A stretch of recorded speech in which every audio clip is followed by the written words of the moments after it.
तो इस मूवी के स्टार्ट में हम बहुत से लोगों को माइनिंग यानी खुदाई करके जाता देखते हैं।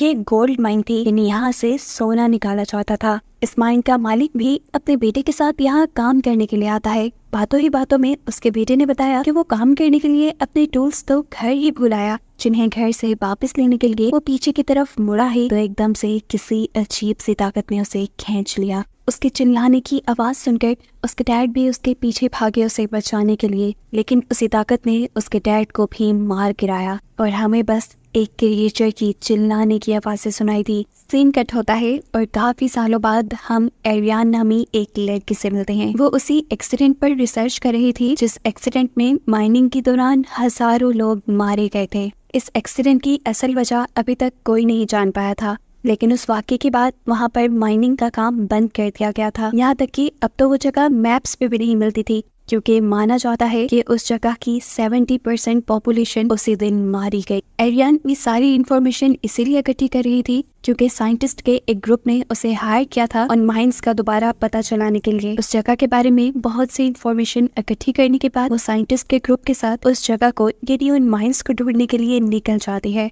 लेकिन जैसे ही ये लोग माइंस के करीब पहुंचे तो इनके फोन्स के सिग्नल जा चुके थे। रास्ते में उतर कर एरियन एक शॉपकीपर से उन माइंस का पता पूछती है, लेकिन अजीब बात थी, वो आदमी इन माइंस के यहाँ होने या उनके बारे में जानने से साफ इनकार कर चुका था। एरियन जब उसके ऊपर जोर डालती है तो गुस्से में वो पूछता है, तुम्हें वहाँ जाकर करना क्या है, चली जाओ यहाँ से वापस। वो ऐसे बात कर रहा था जैसे वो एरियन को वार्निंग दे रहा हो। हम नोटिस करते हैं कि इस स्टोर में खड़ा हुआ एक आदमी चुपके से इनकी बातें सुन रहा था, जो किसी को कॉल करके कहता है कि बस खतरा आने वाला है। एरियन तो अपने ग्रुप के साथ यहाँ से निकल जाती है, लेकिन थोड़ा ही दूर जाने पे वो नोटिस करती है कि कार कॉन्टिन्यूसली उनका पीछा कर रही थी। उनको चकमा देने के लिए एरियन माइंस की तरफ जाने के बजाय जंगल में आगे की तरफ बढ़ गई और जिस पॉइंट पर माइंस थी पीछा करने वाला आदमी उस पॉइंट पे रुककर फिर वापस चला गया। एरियन ने अपने ग्रुप को बताया, असल में सिर्फ वो यही जानने के लिए आया था कि क्या हम माइंस की तरफ तो नहीं जा रहे। उसका आगे वापस जाते ही ये लोग पीछे माइंस की तरफ बढ़ जाते हैं, ये देखे बगैर कि माइंस के रास्ते में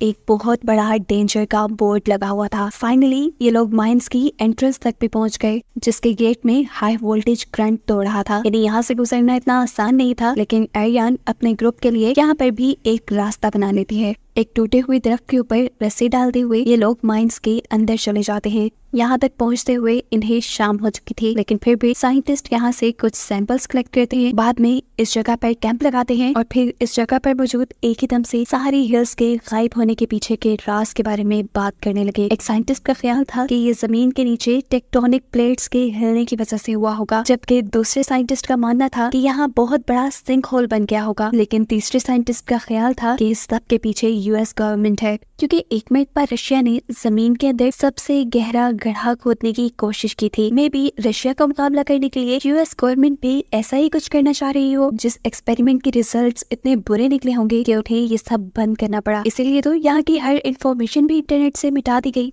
जरूर ऐसा ही कुछ हुआ होगा। वो यहाँ बाकी लोगों को एक रिकॉर्डिंग भी सुनाता है जो रशियंस ने जमीन की गहराई से रिकॉर्ड की थी। ये ऐसे लग रहा था जैसे किसी क्रिएचर, किसी डेविल की आवाज हो। लेकिन दूसरे साइंटिस्ट इसको सुनकर कहते हैं, नहीं, ये सिर्फ जमीन के टेक्टोनिक प्लेट्स के गरजने की आवाजें हैं। सीन कट होकर दूसरी तरफ हम देखते हैं कि यहाँ की रखवाली करने वाला एक आदमी ये नोटिस करता है कि उनके गेट की ग्रिल्स अंदर की तरफ मोड़ी हुई हैं, जो कि एक जानवर तो बिल्कुल नहीं कर सकता था। इसका मतलब अंदर कोई था। वो लोग यहाँ कुछ और क्लूज ढूंढने लग जाते हैं और दूसरा आदमी जैसे ही यहाँ पर एक इंस्टॉल हुए गेट को देखने लगता है तो अचानक ही एक अजीब सी क्रिएचर ने उसे उस गेट के अंदर ही खींच लिया और फिर मार डाला। ये देखकर वो बूढ़ा आदमी जिसका नाम पॉल है वो शॉक रह जाता है और अपने ग्रुप को जाकर कहता है कि साइंटिस्ट जो अभी इस जगह आए हैं उन्हें अभी के अभी यहाँ से बाहर निकालो। साफ मतलब था कि यहाँ के रहने वालों को ये बात मालूम थी कि इस जगह पर यानी माइंस के अंदर साइंटिस्ट आए हुए हैं। सुबह होने पर साइंटिस्ट अपनी रिसर्च शुरू कर देते हैं।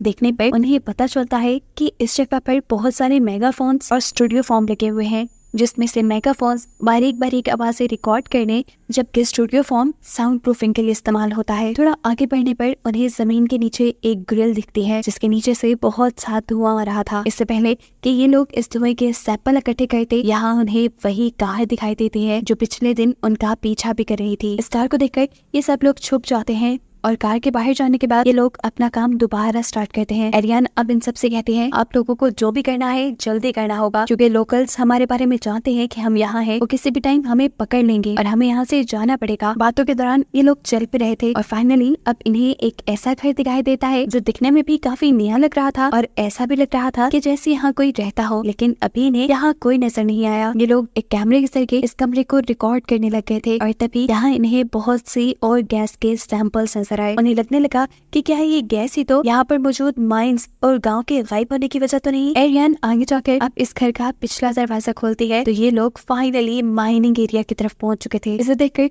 ये साइंटिस्ट बहुत ज्यादा खुश होते हैं, आखिर उन्हें वो जगह मिल ही गई थी जिसके बारे में इन्होंने कहानियां पढ़ी थी। माइनिंग वाले सारे एरिया को हाई वोल्टेज करंट वाले गेट से बंद किया गया था। ये लोग सबसे पहले जाकर उस गेट का करंट डिसेबल करते हैं और फिर इन ग्रिड्स को या इन गेट्स को खोलने लग जाते हैं। हालांकि एरियन पीछे से उन्हें ऐसा करने से मना भी कर रही थी क्योंकि यहाँ खतरा भी हो सकता था, लेकिन ये लोग एरियन की एक नहीं सुनते। इन ग्रिड्स को खोलने के बाद वो एक रस्सी के जरिए एक स्कैनर होल के अंदर भेजते हैं, लेकिन इन्हें स्कैनर के जरिए दूर दूर तक कुछ दिखाई नहीं देता। बस इन्हें यही नजर आ रहा था कि इस होल के अंदर बहुत सारी एंथ्रासाइट्स हैं जो कि बहुत ही रेयर और महंगी मेटल होती है। ये देखकर ये सारे साइंटिस्ट खुश हो जाते हैं। एकदम से एक साइंटिस्ट को नीचे से कुछ अजीब आवाजें सुनाई देती हैं। ये आवाज एकदम से इतनी तेज हो गई कि उसके कान में भी दर्द होने लगा। उसने अपने हेडफोन्स उतार दिए जिसके जरिए बाकी सब लोग भी वो खौफनाक आवाज सुन सकते थे। गलती से इस साइंटिस्ट का पाँव एक रस्सी पे रखा जाता है और कोई ना दिखने वाली फोर्स उस आदमी को इसी रस्सी के जरिए उस होल के अंदर खींच लेती है, जिसकी वजह से वो जख्मी हो गया था, उसे खून आ रहा था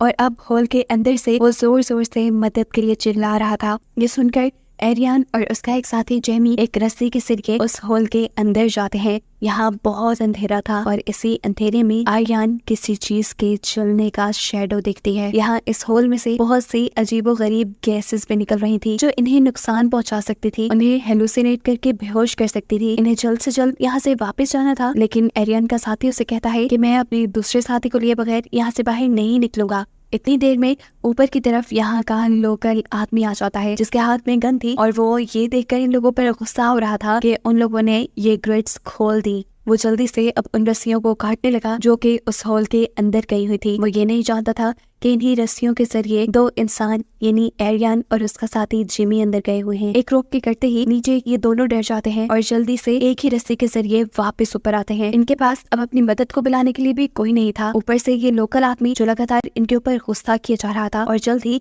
इन्हें यहाँ से निकलने को कह रहा था। इसे चुप करवाने के लिए इनमें से एक आदमी उसके ऊपर उसी की गन से हमला करते हुए उसे बेहोश कर देता है और अब ना चाहते हुए भी ये लोग इसी आदमी की कार लेकर यहाँ से निकल जाते हैं क्योंकि यहाँ पर सिग्नल भी नहीं आ रहे थे और ये लोग किसी को मदद के लिए बुला भी नहीं सकते थे। अपने साथी को भी इन्होंने होल के अंदर ही छोड़ दिया, ये फैसला करते हुए कि इन दोनों को बचाने के लिए ये लोग वापस आ जाएंगे। इसी आदमी की कार के जरिए ये लोग जंगल के रास्तों से होते हुए बहुत ही तेजी से जंगल से बाहर निकलने की कोशिश में थे, लेकिन अचानक ही इनकी कार एक झटके से रुकी और इन्हें मालूम हुआ कि इनकी कार का टायर बर्स्ट हो चुका था। ऐसे ही ना चाहते हुए भी इन्हें पैदल ही अपना सफर शुरू करना पड़ता है। ये लोग जल्द ही किसी शहर या गांव तक पहुंचना चाहते थे, लेकिन जंगल से निकलने से पहले ही इन्हें अजीबोगरीब आवाजें सुनाई देना शुरू हो जाती हैं। दूसरी तरफ वो लोकल आदमी जिसे ये लोग माइंस के पास ही बेहोश छोड़ाए थे, उसे भी होश आया। वो एक रेडियो के जरिए अपने साथियों को ये बताता है कि साइंटिस्ट ने यहाँ के ग्रिड्स खोल दी हैं और अब यहाँ खतरा है। इससे पहले कि वो कुछ और डिटेल्स उसे बताता, एकदम से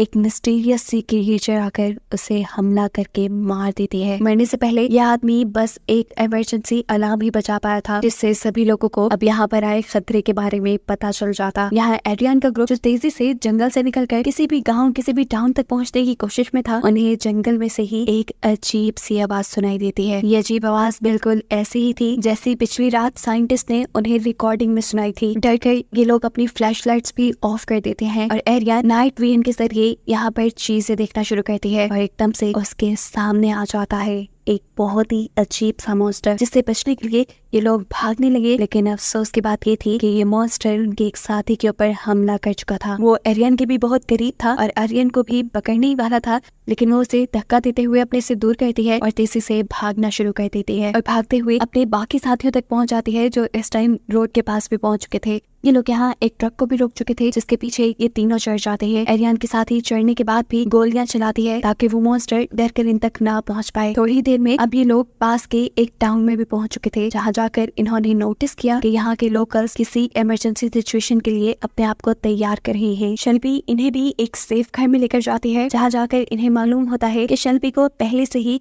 इन मॉन्स्टर्स के बारे में पता था और उसने इन मॉन्स्टर्स के बारे में पहले से ही बहुत सी इन्फॉर्मेशन इकट्ठी की हुई थी। उनकी इन्हीं बातों के दौरान यहाँ पॉल भी आ जाता है, वो जिसे पहले भी हमने माइंस के पास देखा था। वो इन सबसे कहता है कि मैंने अपनी पूरी लाइफ, अपना पूरा बिजनेस यहाँ पे रहने वाले लोगों के लिए कुर्बान कर दिया और माइंस की हिफाजत करने में कुर्बान कर दिया, ताकि तुम जैसा कोई आकर यहाँ पर लोगों के लिए मुसीबत ना फैला दे, लेकिन फिर भी तुमने वही किया। इन्हीं बातों के दौरान पॉल को एक मैसेज मिलता है जिसमें उसे बताया जा रहा था कि अब उस होल में से बहुत से क्रिएचर्स बाहर निकलने लगी हैं और अब पॉल को उस होल को बंद करना है ताकि उन क्रिएचर्स को रोका जा सके। एकदम से इन्हें अपने करीब से भी क्रिएचर की आवाज आती है। ये समझ गए थे कि क्रिएचर वहां से निकल गई, यहाँ टाउन तक भी पहुंच गई। उससे बचने के लिए ये सब के सब एक ट्रक के पीछे छुप जाते हैं। रेडियो के जरिए इन्हें मैसेज मिलता है किसी और सेफ हाउस तक जाने का, क्योंकि यहाँ तक तो बहुत से मॉन्स्टर्स आ चुके थे और इन लोगों की जानों को खतरा था। सबसे करीब भी जो सेफ हाउस था वो पहाड़ी के ऊपर था। ट्रक ड्राइवर जो इन सब की मदद करके इन्हें यहाँ तक लेकर आया था वो काफी बूढ़ा था। वो जानता था कि वो इतनी जल्दी भागकर पहाड़ी पर नहीं चढ़ सकता, इसीलिए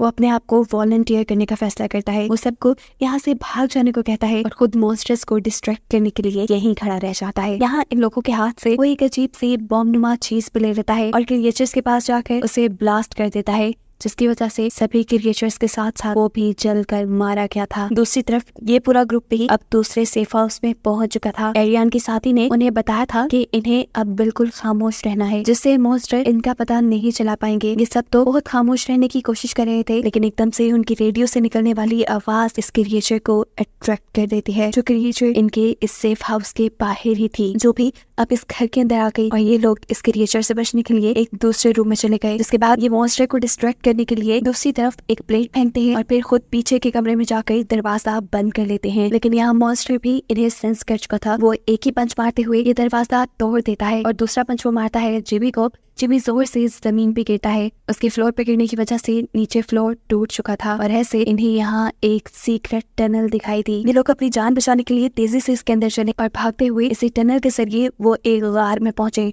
अपने पीछे ये मॉन्स्टर्स की आवाजें सुन पा रहे थे, इसीलिए एरियन के साथ ही इनसे कहती है, मैं क्रिएचर को डिस्ट्रैक्ट करने के लिए यहाँ से रुकती हूँ, आप सब भागते रहे। भागते हुए फाइनली इन तीनों को यहाँ से निकलने का रास्ता मिल जाता है, जिसके ऊपर फेंस लगी हुई थी, जिसे ये लोग तोड़कर बाहर आ गए। लेकिन अब इनके सामने और भी बहुत सारे मॉन्स्टर्स थे, जिनको मारने के लिए यहाँ पर एरियन का दूसरा साथी एक ग्रेनेड निकाल लेता है। इससे पहले कि वो यहाँ पर ग्रेनेड ब्लास्ट करता, मॉन्स्टर ने उसे पकड़ लिया। उसके हाथ में पकड़ा हुआ ग्रेनेड भी फिर ब्लास्ट हो गया, जिससे मॉन्स्टर्स के साथ साथ वो खुद भी मारा गया। अब एरियन और उसका एक ही साथी बचा था। इनके पास कोई और चॉइस नहीं थी सिवाय इसके कि ये लोग भागते रहे। तेजी से भागते हुए इन्हें अचानक से अपनी स्पीड कम करनी पड़ी, क्योंकि आगे रास्ता बहुत तंग था। एरियन आगे बढ़ती जा रही थी, लेकिन उसके दूसरे साथी से यहाँ से चला नहीं जा रहा था। उसे बहुत ज्यादा एक्सॉशन हो रही थी, सांस लेने में मसला आ रहा था, तबीयत बिगड़ रही थी, साथ ही साथ उसे गम भी था, क्योंकि ऐसे लग रहा था कि ये जो कुछ भी हो रहा है उसकी वजह से ही हो रहा है। और ये सच भी था। वो यहाँ दुख में एरियन को सब कन्फेस कर देता है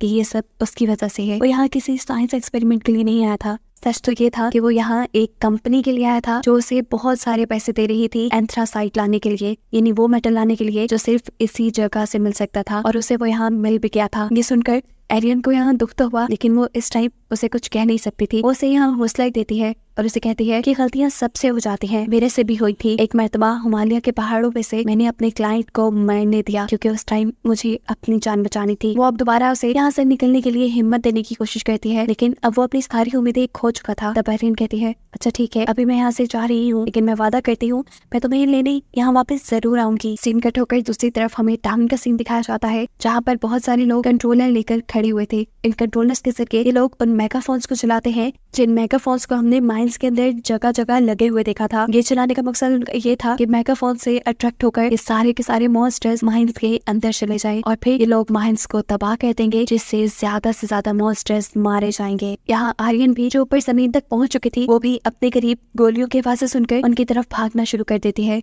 क्योंकि वो जानती थी कि वहाँ पर इंसान होंगे, लेकिन इतने में ही उसका सामना हो गया एक मॉन्स्टर से। मॉन्स्टर उसे देख नहीं पाया था, इसलिए वो बिना शोर किए यहाँ गन के अंदर ही छुप गई। और जब उसे लगा कि वो क्रिएचर यहाँ से जा चुका है, तो वो उस गन के ढेर से बाहर आ गई, ये जाने बगैर कि मॉन्स्टर अभी उसके पीछे ही था, जिसने उसके ऊपर हमला करके उसे बेहोश कर दिया। उसे जब होश आया तो वो एक केव के अंदर थी। उसके पास उसकी मरी हुई साथी भी लेटी थी यहाँ, और उनके सामने एक बहुत बड़ा सा मॉन्स्टर भी था। एरियन जब हिलने की कोशिश करती है तो एकदम से पैनिक हो जाती है, क्योंकि अब वो हिल नहीं पा रही थी और वो समझ चुकी थी कि वो पैरालाइज हो गई। वो तेजी से इधर उधर हिलने की कोशिश कर रही थी और उसकी हिलजुल ने यहाँ मॉन्स्टर को गुस्से में डाल दिया। मॉन्स्टर चिल्लाई तो उसकी आवाज से सुनकर एरियन एक और मरतबा बेहोश हो गई। दोबारा उसे होश आया तो वो अपने बाकी दोनों साथियों के पास थी, जो दोनों हैरानकुन तौर पर बिल्कुल सही सलामत उससे बात कर पा रहे थे। उनमें से एक एरियन को एक ग्रेनेड देने की कोशिश करता है, जबकि दूसरा साथी एरियन को बताता है कि ये सारे मॉन्स्टर्स एक स्पीशीज है, पूरी एक कॉलोनी है यहाँ इन मॉन्स्टर्स की, जो बिल्कुल आर्ट्स की तरह रहते हैं। उनकी इन्हीं बातों के दौरान एकदम से